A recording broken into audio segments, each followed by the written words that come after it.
Daim test topluluğunda zoologiya sınaq 3. Gəlin buradan bir neçə test sizlərlə birlikdə işləyək. Adi mübdə sayı hər zaman sabit deyil. Hər zaman sabit olmayan həzm vakolu olacaq. Qidanın sayından asılıdır. 5 qida varsa, deməli 5 ədəd həzm vakolu var. Hansı tipin nümayəndələrində hərəkət orqanoidləri olmur? Bu sporlar tipidir, əzbər bilinməlidir. Sual işarəsinin yerinə yazıla bilər. Hər ikisinə aid olan ifrazat sistemi nefridilərdən ibarətdir. Bəli. İnkişafında sürfə mərhələsinə malikdir. Soxucanda malik deyil. Qarın qan damarı ilə arterial qan axır. Bu səhvdir. Neştərçidə qarın qan damarı ilə venoz qan axır. Bel qan damarı ilə qan arxadan önə doğru istiqamətdə hərəkət edir. Bu da səhv ifadədir.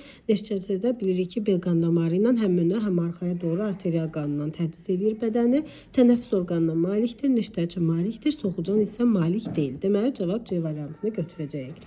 Hansı şəraitın mədəsində xitin dişçiklər olur? Burada deməli may böcəyi variantını götürəcək. Xitin dişçikləri görüb bəzən şagirdlər səhvən xərçəngi götürürlər. Xərçəngdə burada sizə həşarat dediyi üçün may böcəyini götürməliyik. Amma bəli, xərçəngin də mədəsində xitin dişçiklər vardır. Bilirik ki, xərçəngdə mədə 2 hissədən ibarətdir. Ankilostoma askaritdən fərqləndirən xüsusiyyət hansıdır? Parazitlik etdiyi cinsi dimorfizm hər ikisində var. Ağız və dəri vasitəsindən yoluxma ankilostoma askaritdən bəli fərqləndirən xüsusiyyətdir. Hətta ankilostoma qurdundan qorunmaq üçün kitablarda da yazılır ki, ayaqyalın gəzmək olmaz. Doğru ifadəni seçin. Qurbağalarda selik ifraz edən vəzlər bir hüceyrəli, balıqlarda isə çox hüceyrəlidir. Xeyr, bu əksinə olacaq. Qurbağalarda vəzlər çox hüceyrəli, balıqlarda isə bir hüceyrəlidir. Baxaq 7 nömrəli testdə hansı ifadə doğrudur? Bütün həşəratlar ağız aparatına malikdir. Bu səhvdir.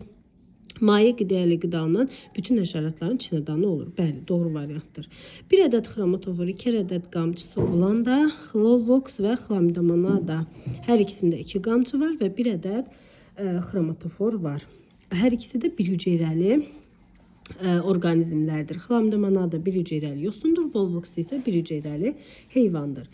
Neçəsinin bədəni 3 hissədən ibarətdir. Xərçəngə baxaq, xərçəngin bədəni baş, döş və qarıncıqdan ibarətdir. 2 hissədən ibarətdir. Əqrəbin bədəni eyni ilə baş, döş, qarıncıq. Cırcıramada başla döş artıq ayrılmışdır. Baş, döş və qarıncıqdan 3 hissədən ibarətdir. Gənə yenə 2 hissədən, kalmar 2 hissədən ibarətdir.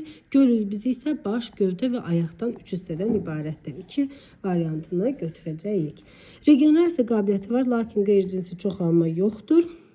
Burada baxırıq, regenerasiya qabiliyyəti var, qeyri-cinsi hidroregenerasiya var, qeyri-planula da var, süngərdə var. Deməli, soxucan variantını götürürük. Bunlarda qeyri-cinsi çoxalma yoxdur. Soxucan hermafrodit canlıdır və çarpaz yolla, deməli, cinsi yolla çoxalır.